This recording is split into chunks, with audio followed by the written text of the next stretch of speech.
Ya, sebelumnya Assalamualaikum warahmatullahi wabarakatuh. Perkenalkan, nama saya Maulana Ardiansyah, NIM A7101800010 dari Prodi Pendidikan Teknik Informatika, Fakultas Keguruan Ilmu Pendidikan Universitas Muhammadiyah Surakarta. Pada ujian mata kuliah keamanan jaringan ini, saya akan mempresentasikan yaitu soal nomor 1. Soalnya membuat analisis resiko keamanan terhadap perusahaan beserta penjelasannya.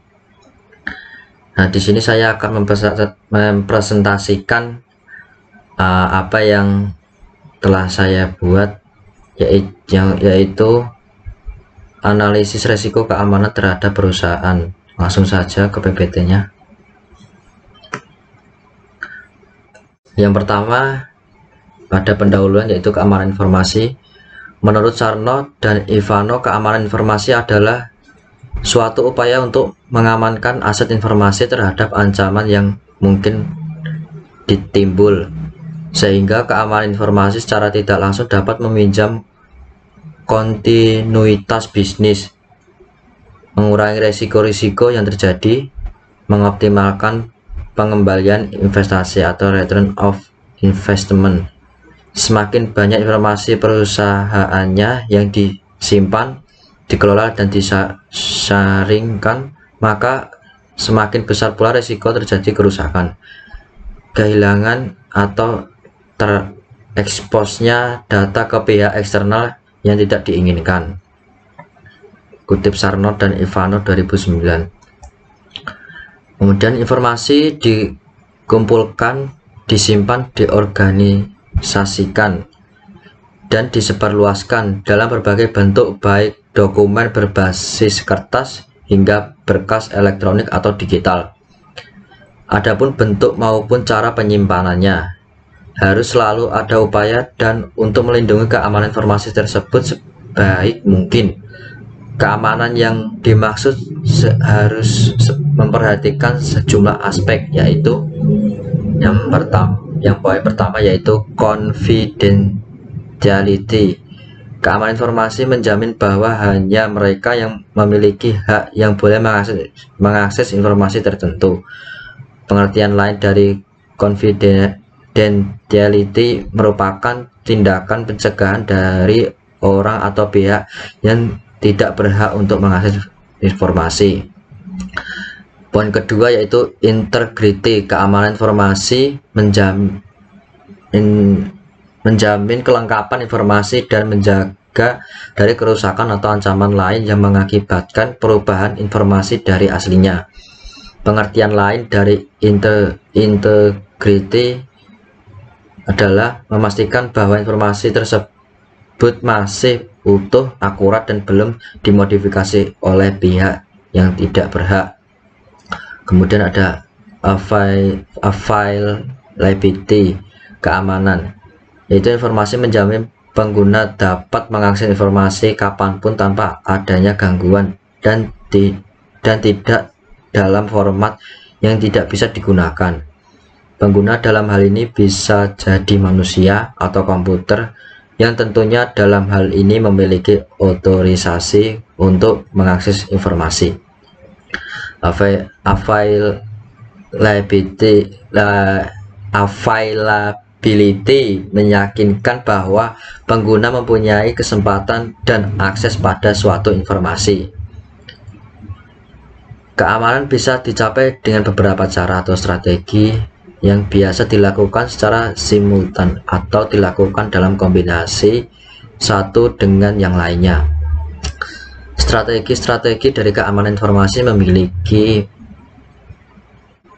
masing-masing fokus dan dibangun tujuan tertentu sesuai kebutuhan. Contoh dari keamanan informasi antara lain, yang pertama, physical security adalah keamanan informasi yang memfokuskan pada strategi untuk mengamankan individu atau anggota organisasi, aset fisik, dan tempat kerja dari berbagai ancaman yang meliputi bahaya kebakaran, akses tanpa otorisasi, dan bencana alam.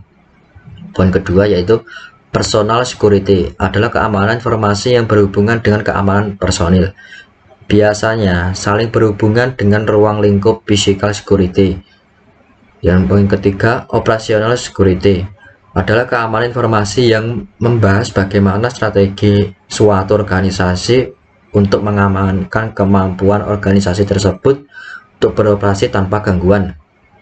Yang keempat, communication security adalah keamanan informasi yang bertujuan mengamankan media komunikasi, teknologi komunikasi, serta apa yang masih ada di dalamnya, serta kemampuan untuk memanfaatkan media dan teknologi komunikasi untuk mencapai tujuan organisasi.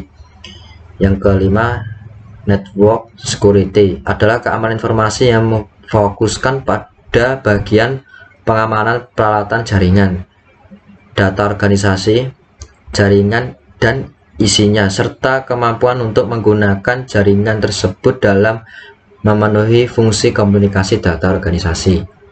Dan kemudian ancamannya, di sini ada dua ancaman, yaitu ancaman internal dan eksternal. Ancaman internal bukan hanya mencakup karyawan perusahaan, tetapi juga pekerja temporer, konsultan, kontraktor, bahkan mitra bisnis perusahaan tersebut. Ancaman internal diperkirakan menghasilkan kerusakan yang secara potensi lebih serius jika dibandingkan dengan ancaman eksternal, dikarenakan pengetahuan ancaman internal yang lebih mendalam akan sistem tersebut. Ancaman eksternal, misalnya perusahaan lain yang memiliki produk yang sama dengan produk perusahaan atau disebut juga pesaing usaha. Kemudian ada risiko. Nah, risiko keamanan informasi atau information security risk didefinisikan sebagai potensi output yang tidak diharapkan dari pelanggaran keamanan informasi oleh ancaman keamanan informasi. Semua risiko mewakili tindakan yang tidak terotorisasi. Risiko-risiko ini seperti ini dibagi menjadi 4 jenis, yaitu yang pertama, pengungkapan informasi yang tidak terotorisasi dan pencurian. Ketika suatu basis data dan perpustakaan perangkat lunak tersedia bagi orang-orang yang seharusnya tidak memiliki akses, hasilnya adalah maksudnya hilangnya informasi atau uang. Dan yang kedua, penggunaan yang tidak terotorisasi. Penggunaan yang tidak terotorisasi terjadi ketika orang-orang yang biasanya tidak berhak menggunakan sumber daya perusahaan mampu melakukan hal tersebut. Yang ketiga, penghancuran yang tidak terotorisasi dan penolakan layanan.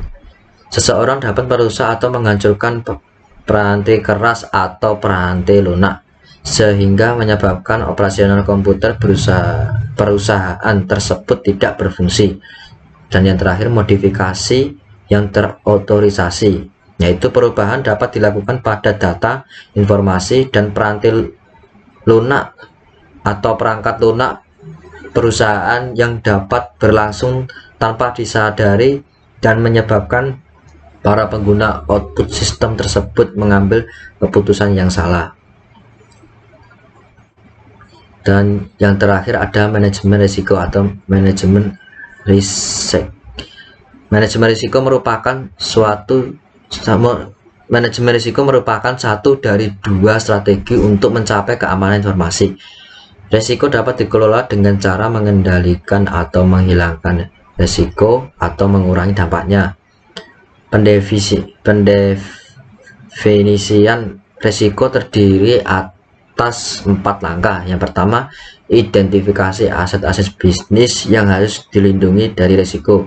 Yang kedua, menyadari risikonya. Yang ketiga, menentukan tingkat dampak pada perusahaan jika risiko benar-benar terjadi. Dan yang keempat, menganalisis kelemahan perusahaan tersebut. Ya, akan saya lanjutkan. Dari tingkat keparahan dampak dapat diklasifikasi menjadi 3, yaitu Pertama, dampak yang parah atau severe impact, yang membuat perusahaan bangkrut atau sangat membatasi kemampuan perusahaan tersebut untuk berfungsi. Yang kedua, dampak signifikan, yaitu significant impact, yang menyebabkan kerusakan dan biaya yang signifikan, tetapi perusahaan tersebut tetap selamat. Dan yang terakhir, atau yang ketiga, dampak minor impact, yang menyebabkan kerusakan yang mirip dengan yang terjadi dalam operasional sehari-hari.